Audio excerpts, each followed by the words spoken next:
कुरुक्षेत्र का मैदान तैयार था। दोनों सेनाएं आमने सामने खड़ी थी। एक ओर कौरवों की सेना और दूसरी ओर पांडवों की।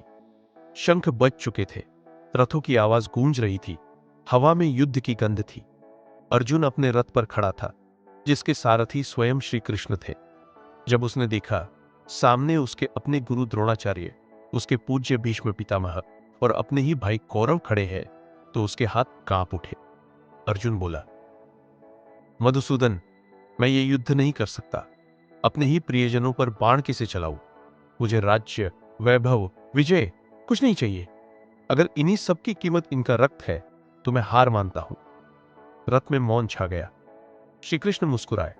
उन्होंने अर्जुन की ओर देखा और कहा, अर्जुन, तुम्हारा यह मोह तुम्हारी आंखों पर पर्दा डाल रहा है। तू धर्म के लिए लड़ रहा है, न कि बदले के लिए। यह युद्ध तेरा नहीं, यह कर्तव्य का युद्ध है। कर्म कर, फल की चिंता मत कर।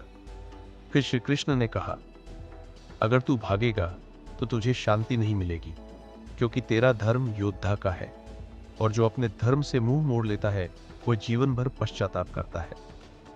अर्जुन ने धीरे धीरे अपने आंसू पोंछे, धनुष उठाया और बोला, माधव, अब मैं तैयार हूं।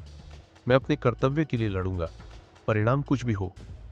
और वही क्षण था जब महाभारत का सबसे बड़ा युद्ध आरंभ हुआ, लेकिन उससे भी बड़ा युद्ध अर्जुन के अंदर जीत लिया गया था। यह कहानी हमें सिखाती है कि किसी का जीवन में जब सब कुछ उलझा लगे तो अपने कर्तव्य, ड्यूटी को याद करो।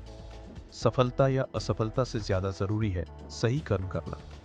डर, मोह और असमंजस हर किसी के जीवन में आता है, लेकिन जो अपने धर्म और सच्चाई पर अडिग रहता है वही असली योद्धा है।